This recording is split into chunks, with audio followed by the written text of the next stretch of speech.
इस सतह से लेकर लगभग यहां तक वायुमंडल है, और इसी वायुमंडल को हम 5 परतों में विभाजित किए हैं। सबसे पहली परत का नाम है क्षोभ मंडल, जिसे हम लोग ट्रोपोस्फियर बोलते हैं।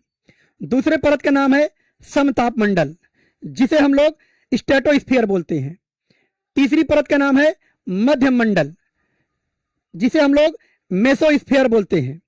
और चौथी परत का नाम है आयन मंडल, जिन्हें हम लोग आयनोस्फियर बोलते हैं।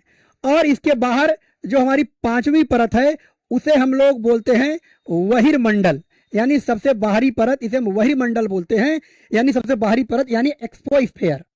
तो ये 5 परत अपनी किन किन विशेषताओं के लिए जानी जाती है, क्रम से हम समझते हैं। सबसे पहले क्षोभ मंडल। यहां हम देख रहे हैं पृथ्वी सतह से सबसे नजदीक क्षोभ मंडल है, और ये क्षोभ मंडल में क्या क्या ऐसी घटनाएं होती हैं जो हमें सीधे प्रभावित करती हैं।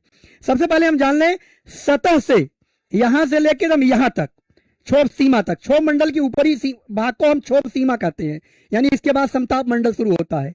तो सतह से क्षोभ सीमा तक, यानी कि क्षोभ मंडल की जो ऊंचाई है वो लगभग 8, यानी कहीं कहीं 8 किलोमीटर है, और कहीं कहीं 16 किलोमीटर या 18 भी मिल जाता है। यानी कह सकते हैं क्षोभ मंडल की ऊंचाई 8 से लेके 18 किलोमीटर तक है सतह से। ध्रुवों पर इसकी ऊंचाई 8 किलोमीटर तक है, और भूमध्य रेखा पर 16 से 18 किलोमीटर तक। कुल मिलाकर के सतह से क्षोभ मंडल की ऊंचाई 18 किलोमीटर हम जानते हैं।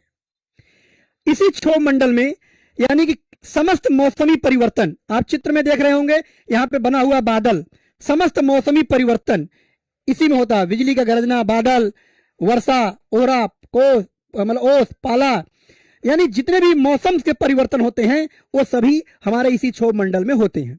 यानी आप कह सकते हैं मौसमी परिवर्तन बहुत इंपॉर्टेंट क्वेश्चन है, और अगर आप टेट की तैयारी कर रहे हैं तो आपके लिए तो अत्यधिक महत्वपूर्ण है, क्योंकि इस टॉपिक से कम 2 प्रश्न तो आपको मिलने ही वाला है। लिख लीजिए, इस टॉपिक से 2 प्रश्न आपके बिल्कुल सही हो जाएंगे। यानी कि मौसमी परिवर्तन, थोड़ा आप लोग हमारी बात को सुन करके नोट करते रहिए। मौसमी परिवर्तन यानी समय, जैसे बादल बनना, वर्षा होना, ओस, कोहरा, पाला, ठंडी, गर्मी, जो भी हम ऋतुओं से संबंधित बात देखते हैं इसी में होता है। नंबर 2 है, इस मंडल में ऊंचाई के साथ तापमान कम होता है, लेकिन कितना होता है, यानी क्षोभ मंडल में सतह से लेकर जो हम 18 किलोमीटर तक की ऊंचाई में रहते हैं, इसमें अगर ऊंचाई पे जाते हैं तो तापमान कम होता है। कितना होता है, प्रत्येक 165 मीटर की ऊंचाई पर, कितना मीटर की ऊंचाई पर 1 डिग्री सेंटीग्रेड तापमान कम होता है।